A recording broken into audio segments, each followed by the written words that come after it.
आपण काय फार श्रीमंत आमदार खासदार जहागीरदाराच्या पोटी नाही जन्माला आलो. गरिबीचा काळ होता. माई बाप मातीचं घर असायचं, माळवदाचं घर, सगळं शेणा मातीनं सारवायचं. एक चूल असायची एका कोपऱ्यात.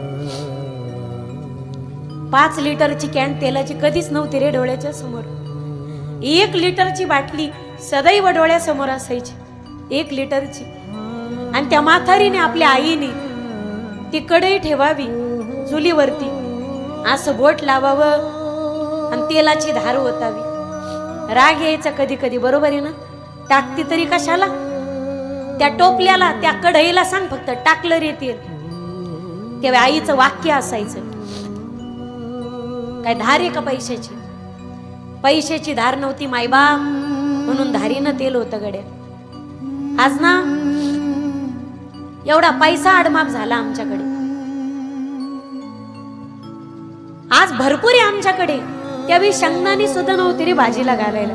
शेंगदाणी नाही, 4 किलोभर शेंगदाणे आणले तर आईला टेन्शन असायचं, आता महिनाभर घालायचे. पावशेर तेल ते 8 दिवस घालायचे.